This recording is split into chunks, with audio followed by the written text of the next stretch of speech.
Welcome to Saving History. I'm SCdigger. Many times development destroys the history that we have, but sometimes we find that it's the actual development that allows us to save history. This neighborhood is a new development, probably less than a quarter of a mile from my house, that's opened up some opportunities for relic hunting. As a matter of fact, the house site right here, where this big $500,000 house is sitting now, was a log cabin site, and it certainly had the opportunity to save a few relics before they bulldozed it and built the new house on top of it. What we're doing is we're headed back here to the third phase of this development, where they actually haven't even started building any houses or anything yet. And what we've got is they're basically at the point where they're just laying pipes and paving roads and those types of things. But there is an old house site up on top of the hill up here, and you'll actually be able to kind of see the lay of the land a little bit as we go in. The house site set up on top of the hill, and I've been here one other time before, and I know just from that visit that this home site is not Civil War period. It's probably more late 1800s. But certainly it's important to keep in mind that every relic doesn't have to be a Civil War relic. Anytime we can save any history from whatever time period it is, it's certainly an important thing for us to do. So we're going to ride up here to the top of the hill and find us somewhere to park. And also I found a couple of arrowheads up on top of this hill as well. So it's kind of an interesting little site, and we'll see what kind of history we can save today. Well, we can see right here a little bit of the layout of the land. The home site, I believe, sat probably right about in the middle of the road. I remember before they put the road in, you could kind of see some of the wood and layout, that kind of stuff. But you can see that we're way up on top of this big hill here, and how it drops down as you go around, all the way around us. And just kind of been in the swing of things here for about 2 minutes, and I got a good target here, and you can see it's laying right here in the ground.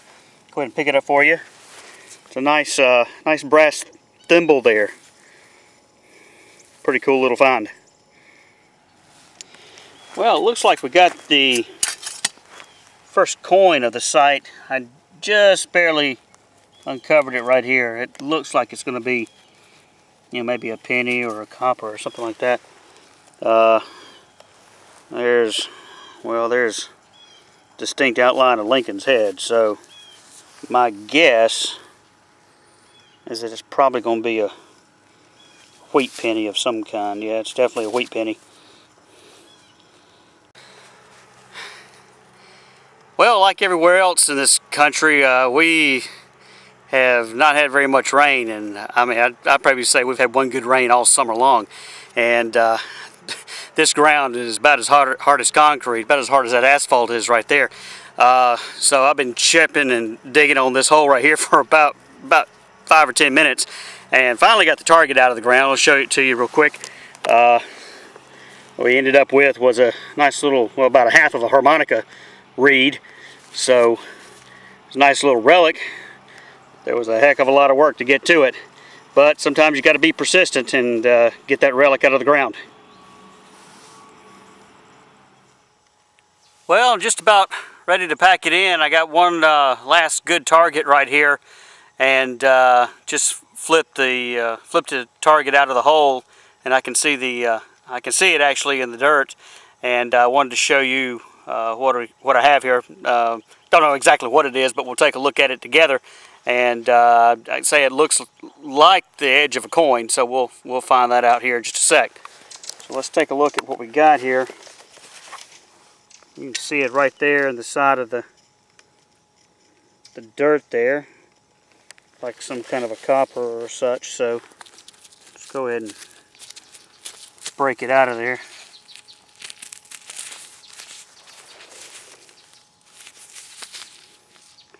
All right. right, so we got us a 2000 and I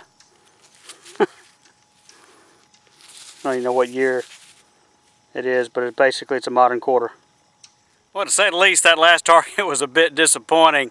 You get into, we're not in a real old site, but at least we do know it dates back to the late 1800s, turn of the century. You might at least hope for a V-nickel or some kind of old copper like that, but how a state quarter, it actually was a Maryland state quarter, got out here. Guess one of the construction workers dropped that one. But we did make a few finds today. By all means, it's a lot better to get out here and dig and not dig a whole lot of great stuff than to be sitting at home cutting grass or having to go to work. So it certainly a good day, a bad day digging beats another day of doing something else like that. So let's take a quick look at what we did pick up today, and you can kind of see some of the things we have here. Like I said, mostly just a lot of house site stuff. Looks like a salt and pepper shaker and mason jar lid there. Miscellaneous pieces of brass and china. That's part of a curry comb right there. Brass curry comb. Melted lead there. And there's that harmonica reed. Of course, there's that real nice thimble that we dug right off the bat today that we got. And of course, there's our quarter, and there's a wheat penny. We'll still clean it up and take a look at it and see what year it turns out to be. So thanks for joining us on our dig today for Saving History. I'm SCdigger.